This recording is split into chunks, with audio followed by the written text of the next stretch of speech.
तर दरवर्षीप्रमाणे आम्ही यंदाही निघालो विहारात आणि सकाळी सकाळी उठल्यावरती आंघोळांनी सगळे करून मग सगळं वाजत गाजत एकदम बुद्ध पौर्णिमेसाठी ही सुरुवात झाली।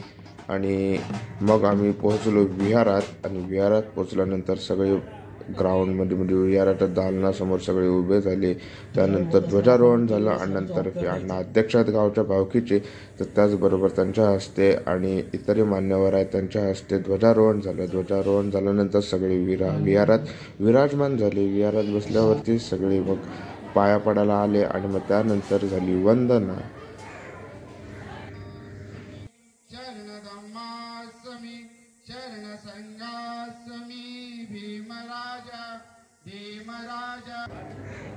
तो वंदना झाल्यानंतर कार्यक्रम सगळे झाले आणि त्यानंतर होतं जेवण दुपारचं। तर जेवणाची ही पंगत गावच्या सगळ्यांसोबत जेवायची म्हणजे मजाच वेगळी आहे। त्यानंतर लगेचच दुपारी 4च्या नंतरच मिरवणुकीची तयारी झाली आणि अशा प्रकारे आनंदात सगळे मे महिन्याच्या सुट्टीत जेव्हा गावाला येतात बुद्ध जयंतीनिमित्त सगळे असे बेभान होऊन मिरवणुकीचा आनंद घेतात।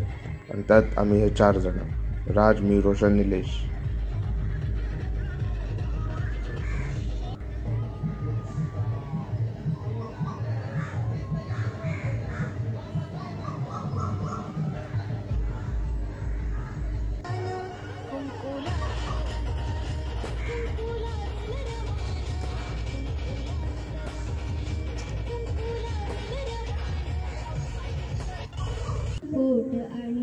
आणि मिरवणूक झाल्यानंतर मग स्वराने एक छान असं रात्रीच्या जेवणानंतर एक गाणं गायलं आणि त्याचबरोबर